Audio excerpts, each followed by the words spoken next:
back to a fun review. Today we're talking about Texas Chainsaw Massacre. It's been a few years now since we've had any Leatherface in our lives. Leatherface came out back in 2017, but as a whole, I'm gonna be honest, I'm a big fan of the horror genre, but the Texas Chainsaw Massacre franchise isn't one of my particular favorites or anything. I think the very first film, the Texas Chainsaw Massacre from 1974, I think that is one of the best horror films of all time. What Tobe Hooper was able to do with that film was just groundbreaking for the horror genre. After that first installment, though, the franchise in general has been very hit or miss for me depending on the installment. Sequels, reboots, remakes, prequels, messy timelines all around. Which leads us into what we're talking about today with the new Texas Chainsaw Massacre streaming on Netflix right now. And because it's streaming right now on Netflix, as you're watching this, we're probably going to be talking about some mild spoilers, so that's just your warning there. This installment follows a group of young people on a trip to Texas who accidentally disrupt an older Leatherface who's been hiding for almost 50 years, soon finding themselves fighting for their lives against him. As it's become the trend nowadays, this installment in the franchise, it's a direct sequel to the original film, ignoring all the different films we've seen along the way, the different sequels and all that stuff, which isn't even the first time we've done that in the Texas Chainsaw Massacre franchise. They did that also back in Texas Chainsaw 3D. That was a direct sequel to the first film, but now that's not canon anymore. With this being a sequel to the original film, however, it does open up the door for some interesting possibilities story-wise, like having Leatherface be missing since the events from the first film, while also trying to incorporate Sally Hardesty into the storyline to kind of mixed results. Outside of just the fact that they erased the messy continuity that happened after the original film, this installment doesn't really spend all that much time connecting back to the original film outside of the little tidbits here and there with Sally Hardesty. When it comes to the overall plot of the film, we only get short little brief segments here and there with Sally Hardesty as she makes her way to the main plot, because the main plot here is focusing on the younger cast rolling into this abandoned town to fix up the place for a profit, which Leatherface is not a big fan of. Gotta say, I wasn't anticipating this film pretty much boiled down to the fact that it's Leatherface fighting back against gentrification. Just as a concept, I would never have expected this franchise to go in that direction, but that's pretty much what Texas Chainsaw Massacre's kind of heavy themes are. If there's one big thing that Texas Chainsaw Massacre does excel at, it has to be the kills. It seems like Fede Alvarez and company, when writing the film,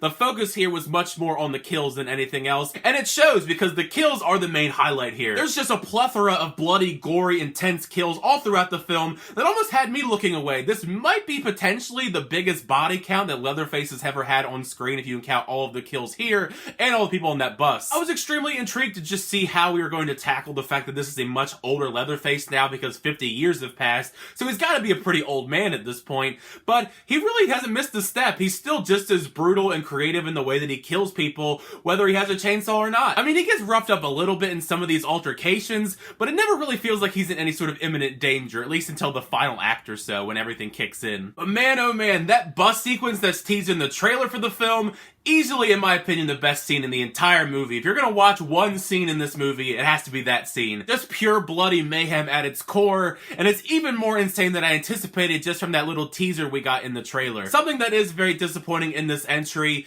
is just the fact that most of the characters in this film, they're all paper thin. They have no depth to them whatsoever, and because of the fact that it's 50 years in the future, there's really nobody left from Leatherface's family to kind of bounce off of him or balance him out. It's just Leatherface in this environment with one other character, Alice Krieger, but she's only in the film for about a scene or two as she's the person who's been taking care of Leatherface, and then she just dies very quickly because she has to be the plot device here to get Leatherface to kill this group of characters. Otherwise, Leatherface doesn't really have any sort of motivation to kill everybody in the film because he's pretty docile before that happens, because you see him in one or two scenes beforehand, and he's normal. Or at least as normal as someone like Leatherface can be. As far as the main cast of characters go that we follow along in this storyline, outside of the main two sisters that we follow, and even then, they're not really given all that much, everybody else, they're all kind of terrible people, and they're pretty much setting you up to make you root for Leatherface to kill them with the way that the story is structured and the fact that they're taking Alice Krieger's home, and they're gentrifying the place. I mean, you even see in that one line in the trailer where that guy's holding up a phone to Leatherface and he's threatening to cancel him. That's kind of the cringy kind of characters that you come to expect in this Texas Chainsaw Massacre film.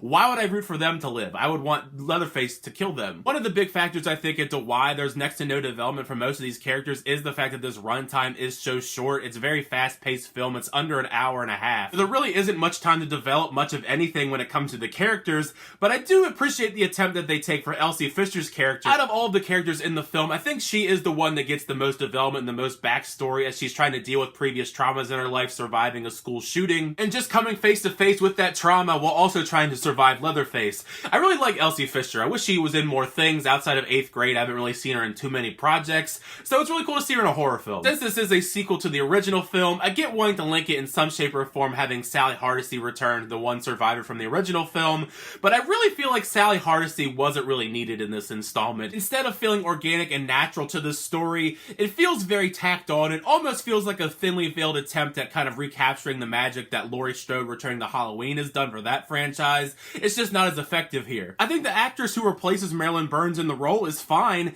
It's just bringing her in for this final showdown with Leatherface with next to no build-up. It just doesn't even feel satisfying, because even Leatherface doesn't really care about it in the film. Like, if even Leatherface doesn't care about this final showdown between him and Sally Hardesty, I don't know why I would either.